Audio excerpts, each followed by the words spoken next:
Nah, teman-teman, kita akan bahas mengenai masalah gagal bayar aplikasi Akulaku. Kok bisa sih otomatis lunas? Assalamualaikum warahmatullahi wabarakatuh. Di video kali ini kita akan membahas sebuah topik yang sangat menarik ya teman-teman, terutama untuk teman-teman yang saat ini gagal bayar atau telat bayar di aplikasi Akulaku.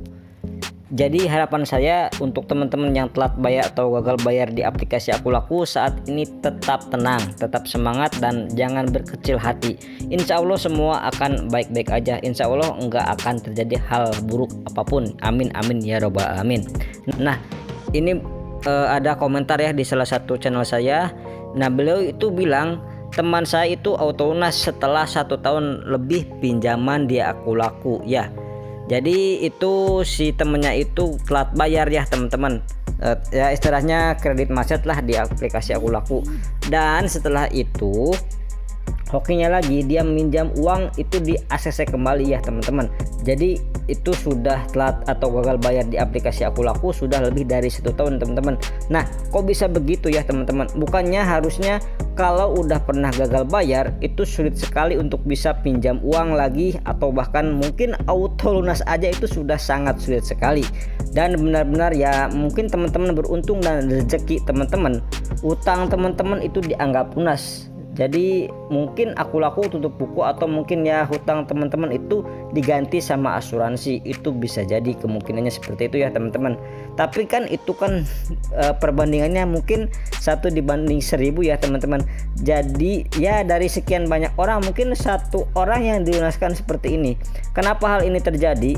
Jadi ketika kita atau mungkin hal-hal seperti ini terjadi ya, kita nggak bisa tahu apakah kita bakal auto lunas atau enggak ya. Karena gini lah teman-teman ya, kenapa kok hal itu ada yang bisa dapat lunas meskipun belum bayar? Biasanya karena ya Akulaku tidak mau datanya jelek, ataupun tingkat orang-orang yang gagal bayar lebih dari 90 hari itu semakin hari semakin banyak.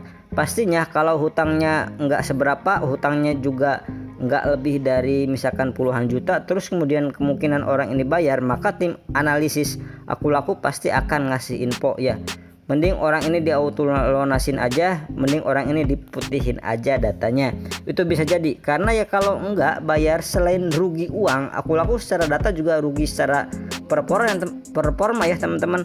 Jadi gini ya, di mata OJK Akulaku jadi jelek karena akan ada indikator TKB 90 ya. Jadi tingkat gagal bayar di lewat 90 hari seperti itu ya teman-teman. Terus ada beberapa indikator lain yang kalau mungkin kalau makin banyak yang gagal bayar, terus kemudian durasinya makin lama, makin jelek, juga performa dari aplikasi pinjol tersebut itu akan mempengaruhi ya teman-teman. Ya karena ya kita tahu sendiri ya teman-teman, ketika kita sudah gagal bayar pinjaman online atau gagal bayar bank, pasti kita akan masuk ke blacklist. Karena ini banyak sekali yang bertanya ya teman-teman, yang mana sekelas Akulaku itu kan DC-nya sudah tersebar di seluruh hampir Indonesia, tapi kok bisa sih DC-nya itu enggak datang padahal sudah telat bayar selama 7 bulan lamanya. Dan lokasinya juga di kota ya teman-teman, bukan di luar Pulau Jawa tapi di kota besar seperti di Bandung, Surabaya, Semarang, Jakarta, dan lain sebagainya. Nah, ini kok bisa? Setelah kita coba cari tahu hal-hal seperti ini, biasanya itu mungkin banyak sekali faktor ya. Di antaranya banyak di daerah tersebut memang itu hutangnya lebih besar dan galbanya sudah jauh lebih lama. Jadi pada dasarnya ketika teman-teman itu telat bayar baru 1 bulan atau di bawah 1 bulan, untuk di Akulaku itu kemungkinan kecil sekali untuk didatangi DC lapangan. Namun untuk teman-teman yang sudah lewat 3 bulan ke atas di kota-kota besar, itu akan didatangi DC pinjaman online Akulaku. Ya sebenarnya juga tidak ada cara akurat ya teman-teman, kita tidak bisa dipastikan apakah DC tersebut bisa datang ke kota teman-teman atau tidak. Ya kalau misalkan teman-teman tidak didatangi DC ya syukur-syukur ya teman-teman. Untuk teman-teman yang punya pengalaman terkait dikunjungi DC Akulaku, silahkan teman-teman bisa sharing-sharing informasinya. Misal teman-teman dari kota mana, kemudian galbainya itu berapa, dan seperti itu ya teman-teman. Kalau ngomong soal aman-aman, nah ini kan setiap orang berbeda perspektifnya. Ya aman itu dalam kategori ya seperti kalau misalkan sebar data itu tidak ada, kemudian penyalahgunaan data juga tidak ada, nah itu masih aman. Tapi kalau aman ini dalam artian bahwa DC itu akan datang ke rumah, karena Akulaku dan Kredivo ini kan salah satu pay letter atau mungkin anggap aja dari keseluruhan pinjol ya teman-teman.